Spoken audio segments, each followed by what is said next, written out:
नमस्कार, आप देख रहे हैं पार्ट न्यूज़ लाइव। मैं हूं आपके साथ दीपा। इस समय हम मौजूद हैं बीजेपी के ऑफिस में। आपको बता दें कि आज दिल्ली प्रदेश के भाजपा अध्यक्ष आदेश गुप्ता ने एक प्रेस कॉन्फ्रेंस रखी थी जिसमें अरविंद केजरीवाल को निशाना साधा था। आपको बता दें कि उन्होंने उनके कई पर्देफाश किए और आपको बता दें कि पहले जो आम आदमी पार्टी के कार्यकर्ता थे दीपक मदान ने 2020 में निगम पार्षद का चुनाव लड़ने की कोशिश की और उनसे 3 करोड़ का घोटाला किया गया। पूरा मामला क्या है उनसे ही जानेंगे, आइए।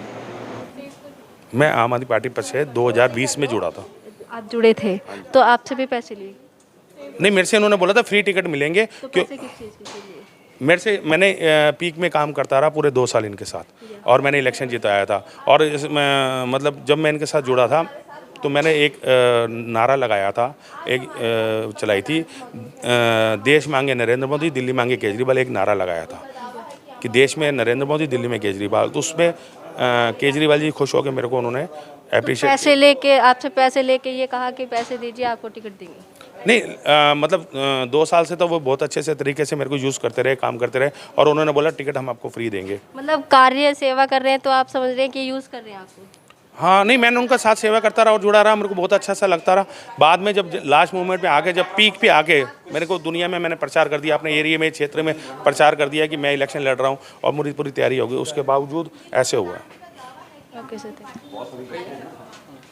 जी को ये निगम पार्षद के लिए टिकट के लिए 1.5 करोड़ रुपए की बात हुई थी मेरी, और मार्केट में वो बोल रहे थे 2 करोड़ का रेट है, आपके लिए 1.5 करोड़ में बात होएगी। क्योंकि उन्होंने मेरे को 2020 में उन्होंने फ्री टिकट देने का वादा किया था और जब बिल्कुल मैं प्रचार में पीक में बिल्कुल लास्ट में चले गया, लास्ट में उन्होंने बोला कि अब जो है आपको मार्केट में जो रेट चल रहा है और बहुत ऑफ़र आ रही है 3-3 करोड़ की, और मार्केट में रेट जो है 2 करोड़ का है और आपको मैं 1.5 करोड़ में मैं टिकट दूंगा। तो मैंने 3 किस्तों में 1 करोड़ 15 लाख रुपए इनको दिए और 35 लाख रुपए नहीं दिए। उसके वजह से ये नाराज़ हुए। उन्होंने कहा मैंने तुम्हारे नाम के 1.5 करोड़ रुपये अरविंद जी के पास जमा करा दिए, मुझे 35 लाख रुपए आप जमा करा देना। जब इलेक्शन कैंसिल हुए और 10 तारीख को मेरी मुलाकात हुई और मैं इनके साथ था सारा दिन, आप भी मीडिया में होंगे, जब ITO कार्यालय में था मैं उनके साथ था और उनके बाद उनके घर पे गया था, उनसे जब ये बातचीत हुई और मैंने बोला इलेक्शन कैंसिल हो गया तो आप लोग मुझे तो वो बोले इलेक्शन कैंसिल नहीं हुआ, पोस्टपोन हो। आप लगा रहे हो, उसका कोई सबूत आपके पास?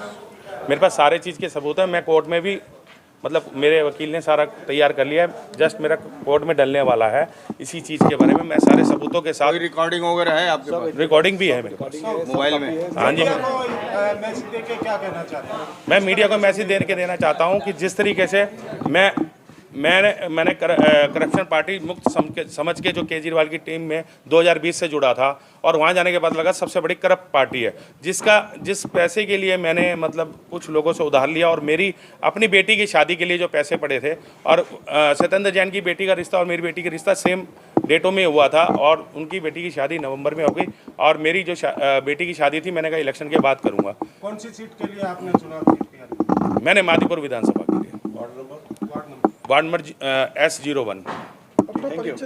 मेरा नाम दीपक मदान दीपू है। मैं फ्री एम्बुलेंस सेवा चलाता हूँ पिछले 4 साल से और सत्येंद्र जैन जी से 2020 से जुड़ा हुआ हूँ और उनके इलेक्शन में मैंने बहुत काम किया है और केजरीवाल जी ने भी मुझे अप्रिशिएट किया था 2020 में सबसे पहली बार जब उन्होंने मेरे को कांटेक्ट किया था। और फिर मैंने केजरीवाल जी को भी ये व्हाट्सएप पे उनके PA को मैसेज किए कि इस तरीके से मेरे साथ कुछ हो रहा है, आप मेरे से मिलिए और मेरे से बात कराइए। मैंने केजरीवाल जी के PA को सारे मैसेज किए और सारे डिटेल और रिपोर्ट मेरे पास है। आप अपने पैसे लेना चाहते हैं या आने वाले टाइम? नहीं, उन्होंने ये बोला आपकी टिकट पक्की है, आप मुझे 35 लाख रुपए, वो 35 लाख का दबाव दे रहे हैं। अगर आप 35 लाख रुपए दे देंगे तो आगे आपकी टिकट पक्की है, नहीं तो आपकी टिकट वो जो आपने पैसे दिए वो भी मिट्टी है। तो मैं ये कह रहा हूँ कि मुझे इलेक्शन नहीं लड़ना, ना मेरा कोई मतलब है। मेरी बेटी की शादी के लिए मेरे पास कुछ पैसे पड़े थे और वो हैं, और कुछ लोगों से मैंने उधार लेके मैं उन लोगों को पैसे देना चाहता हूँ और अपनी बेटी की शादी करना चाहता हूँ। और सगाई मेरी बेटी की हो रखी है और शादी जो है दिसंबर और जनवरी में है।